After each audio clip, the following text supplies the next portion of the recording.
So I have ranted and raved before about EDJY's Fingernail Cutter. It's not a clipper, it's a cutter, it's one sharp blade.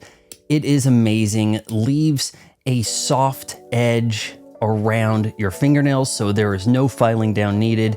The best invention of 2024. Well, EDJY, trying to outdo themselves here, have now released the Toenail Cutter.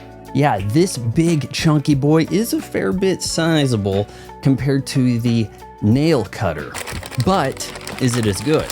Well, the truth is that the position in which you are going to be cutting your toenails is a little cumbersome. I think that this is about as ergonomical of an approach as you can get, inserting the toe underneath, trying to trim right to a white line here and giving a cut. It doesn't capture the clippings as well.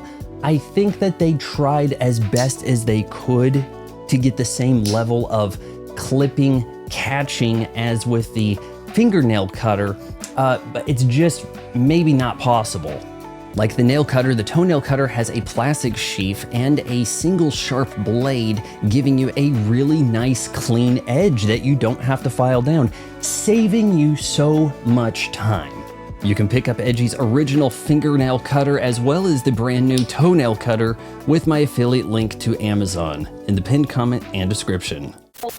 If you appreciate a YouTube channel that doesn't just pad out content to get to the 8-minute mark so that it can hammer you with ad breaks, then you should subscribe to my son's channel. You just got done watching it.